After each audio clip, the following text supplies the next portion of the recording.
you hear me? Yes? Okay. We'll let this boot up. So some of you know that, not this past week, but the week before we were here. Well, first off, because we missed last week, I was going to start a series that was going to be before Elijah got here. And because Elijah will be speaking next week, it didn't seem prudent to me to go ahead and start a new series with only 1 week's worth and then have to break it up immediately. So instead, we're going to talk about something that I have been thinking pretty deeply about recently. Some of you know that the week before last, one of the most important men in my life and one of my most important mentors, Stan Mitchell, passed away. Now, at Freed, we have this saying that you should have 3 people in your life. You should have a Paul, you should have a Barnabas, and you should have a Timothy. You should have a Paul, someone to teach you, someone to learn from, someone to help educate you. You should have a Barnabas, someone to encourage you, someone to help you get through those time periods when things are difficult. And you should have a Timothy, someone to pass those things that you learn from those men on. My Barnabas passed away. And it didn't take long for me to already miss him. Brother Stan was born in Zimbabwe, and he came here whenever he was, I believe, about 16 years old, and had done some intermittent work in South Africa for a while too. And he was a teacher at Freed Hardeman, and he was the faculty coordinator for the Preachers Club when I was one of the officers. I was looking through some old emails, and I remember that one of the things he said was, I found this email that said, "Everyone under 25, coffee's on me." And there were about 6 or 7 people who were all meeting up. And that was the kind of attitude that he had. He always wanted to encourage young people. He always found the best in everybody and found a way to draw that out. And one day, 2 weeks ago, he was walking to chapel. And if you've ever been between the Gardner Center, which is the Bible building, and where we have chapel at, there's kind of a long stretch that's the commons there. He lost consciousness, fell, and never woke up again. He was 62 years old. Now, 62 years old, if I said that 20 years ago, that wouldn't really surprise anyone. But most people now live to be 78. That's the average in this country. That's pretty good, especially when you consider it was 64 about 20, 30 years ago. That's 15 more years. That's a lot. That's almost a quarter more. So whenever we hear things like that, it makes us analyze our own lives. It makes us think about, well, what would happen if that happened to me? And I'll tell you, I have probably heard at least 100 sermons on that topic. What if I were to die tonight? In fact, I did a Google search last night, and I looked up, what if I were to die tonight, sermon. 1.8 million hits. That's a lot. I didn't know there were 1.8 million sermons on the web. 1.8 million hits for what if I were to die tonight, sermon. You know what I didn't get a single hit from, though? What if I don't die tonight? We talk a lot about death in the church, to the point where I feel like that's all that we ever think about. If we were to use that same format to talk about Jesus, what you end up with is the creeds, right? The Apostles' Creed talks about Jesus born of a virgin and died, rose again. You know, there was a lot that happened between that birth and death that we don't really pay attention to sometimes. As Christians, Most of our life is not spent when we're first born and when we die. There's a lot that goes on in the middle. The average person will wake from their sleep 28,670 times. And 28,669 times they won't die that day. We spend all this time focusing ahead on this event that is inevitably going to come. But to the point sometimes we don't pay attention to what's going on right now. I don't know if any of you have ever seen the play Hamilton. It became really popular. One of the songs is called Right Hand Man. And Right Hand Man is a discussion between George Washington and Alexander Hamilton. And one of the lines that stuck out to me from that particular song, it's okay. George Washington and Alexander Hamilton have this conversation, and Hamilton says to him, "Sir, I'm ready to die for my country." And George Washington looks at him and says, "Son, dying is easy. Living is harder." It's not that hard to die. In fact, everyone who's not alive today has done it at some point, save two, Enoch and Elijah. Everybody else that's a human at some point has died unless they're alive today. And a lot of people who are alive today, unless they're alive when Jesus returns, will also die. We've managed to do a lot of things. We've managed to put death farther back. Like I said, we increased the average life expectancy by 15 years. 15 years is a lot. If we would have, kind of extrapolate that out, 15 years ago, I couldn't drive.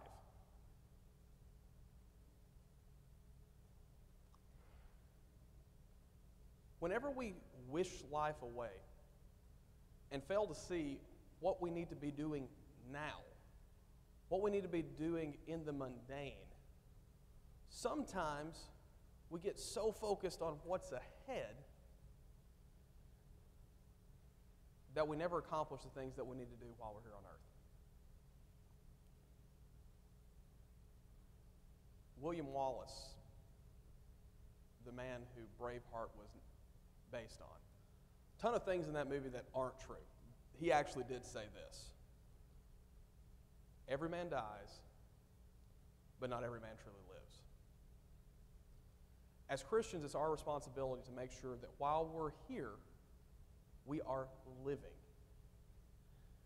And whenever you think about your life, most days when you wake up, it's not going to be a peak or a valley. We live on the slopes for the majority of our lives. And yes, we have big events, but the chances that you wake up tomorrow and it is a peak or a valley are actually pretty small compared to the chances of it being a quote-unquote regular day. But the lesson that I learned from Brother Mitchell, the lesson that I took from him, is that if you make every single day something special,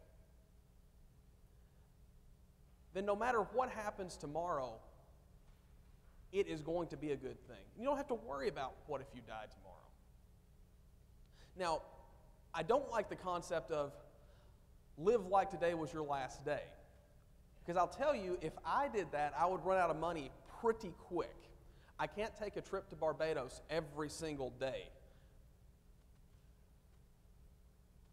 Also, if you lived every day like it was your very last day, not only your financial decisions would be very affected, what you would do would be very affected, and you could particularly become isolated. Now, there are some good things that might come from that. If you thought that if today was your last day and you wanted everybody in the world to know about Jesus, that's a good way to spend your last day. And that's a good way to live every day. It kind of depends on where you fall in that. But this morning I'd like to talk about 3 areas where we need to think about our responsibilities. Now, if you turn back with me to Philippians chapter 1, Paul here is in prison. And it seems to me that he at least is under the impression that he is going to die in prison. Now, we find out that he later is released, and in 2 Timothy, when he writes 2 Timothy, it seems like they've actually issued an actual conviction that you are going to die. In Philippians, he was under the impression that he was, but no one had ever issued a death warrant. So let's go back to chapter 1, verse 20. It's my eager expectation and hope that I will not at all be ashamed, but that with full courage now as always, Christ will be honored in my body, whether by life or by death. For to me to live is Christ, and to die is gain. If I am to live in the flesh, that means fruitful labor for me. Yet which I shall choose, I cannot tell. I am hard pressed between the two. My desire is to depart and to be with Christ, for that is far better.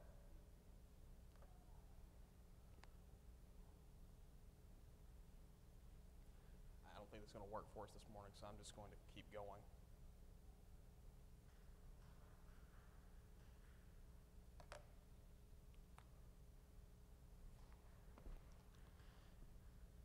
Whenever we think about our Christian lives, you have sort of three areas that we have to think about our responsibilities. The first one is our responsibilities to God. Whenever we think about living our day-to-day and our responsibilities to God, Paul's attitude was, I'm going to live every day like it could be my last. And I'm going to do the things that I'm supposed to. He says, to live is Christ. Now, I'll tell you, every time I hear that phrase, that sounds like really bad English and doesn't exactly make sense. To live is Christ. If you go with the meaning of Christ, to live is the anointed one, or to live is the Messiah. That doesn't really help us out that much. So there's been a couple different ways people have deciphered this, exactly what Paul is getting at here. The simple one, and I think some of the more fluid translations even do it this way, that says, if I live it for Christ. That's, I think, probably what Paul's getting at here. If I live, it's for Christ. Another one would be, if I live, it benefits Christ. Because by Paul's life, he was helping people. Another one was, if I live, it's like Christ being here. That's a little bit farther away from what I think he intended, but also is applicable. My guess is it probably is a little bit of all three of those things. That because of Paul's example and because of what he was showing in his life, people were being benefited in the same way that Christ benefited people around them. If we're really living for Jesus, if we're really spending our day the way that we're supposed to be, people are going to have the same type of benefit as they had when Jesus was here. Because Jesus has given us, through his word, authority to teach people about him, authority to show people what it means to be one of his children. And by transferring that authority to us, we can benefit the people around us the same way Paul did, the same way Christ did. We can show them what it means to be a member of the kingdom, to be one of his children, to understand that the world is different through Jesus, and the way we live it is different because of Jesus. So we have Christian responsibilities. Second, we have family responsibilities.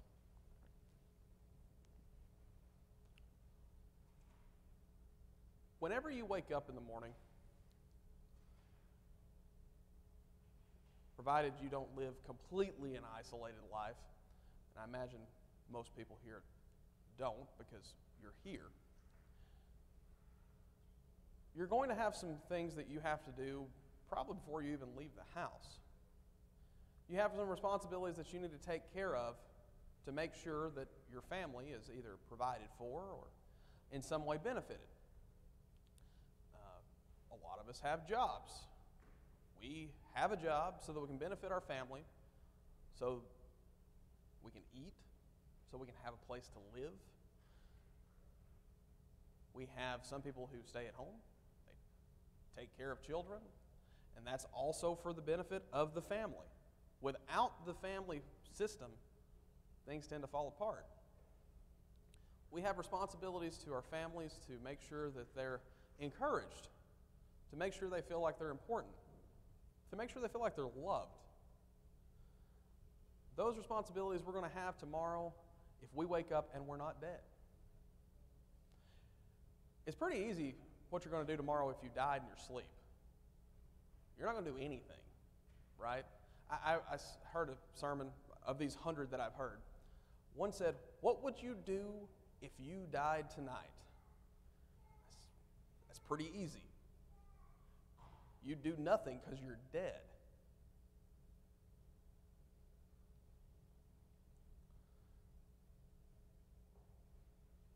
Decisions are for the living. Decisions aren't for the dead. For the dead, the decision's already been made.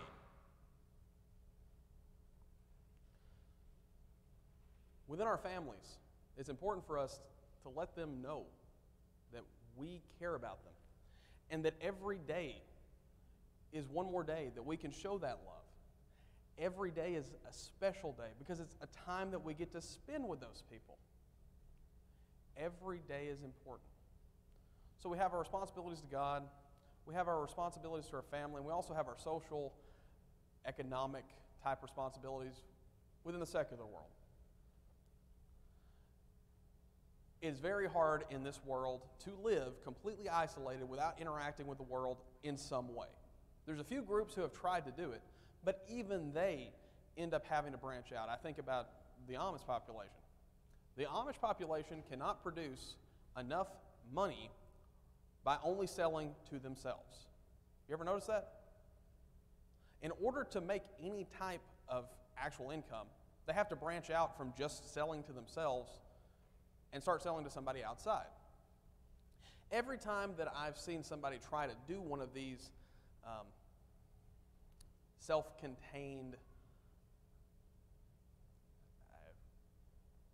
I'm trying not to use the exact word, but they always end up a cult, right? Every single, with these convents, everything ends up a cult, basically. You've got the monastic life where you've got the nuns, the monks.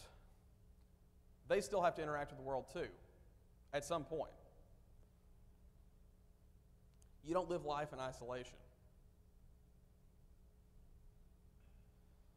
So in these three areas, responsibilities to God, responsibilities to our family, responsibilities to the world around us, those are actually all three responsibilities to God, right? Because even though we treat them as they're three different areas, being a Christian is a responsibility no matter what you're doing and where you're going. You're always required to be a Christian. Whether you're in a valley, whether you're in a peak, whether it's a regular day, it's our responsibility to live like we are God's children, whether it's a high or a low.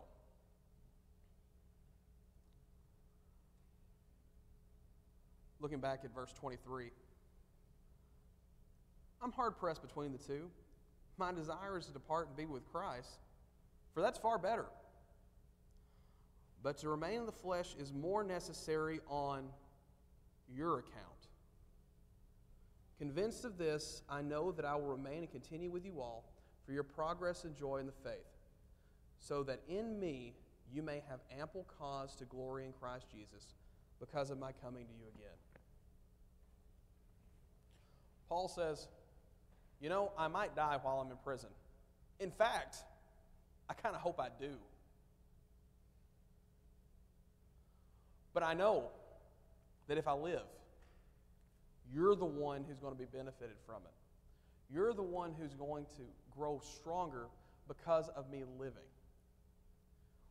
Wouldn't it be a wonderful, wonderful world to live in if each and every one of us could make that same statement to the people that we meet during the day? What if we could say confidently, as Paul did, you are better off because I'm living and not dead. You're better off because I'm going to get out of this imprisonment and be able to encourage you again. You're going to be better off because I am still here to encourage you.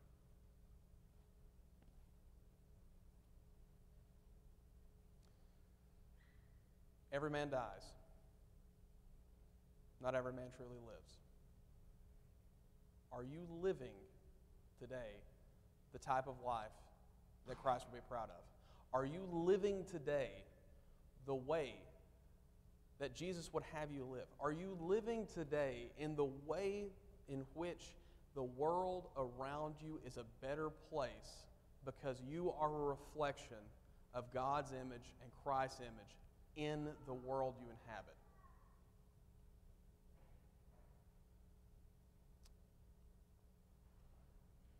Because if you're not living that way,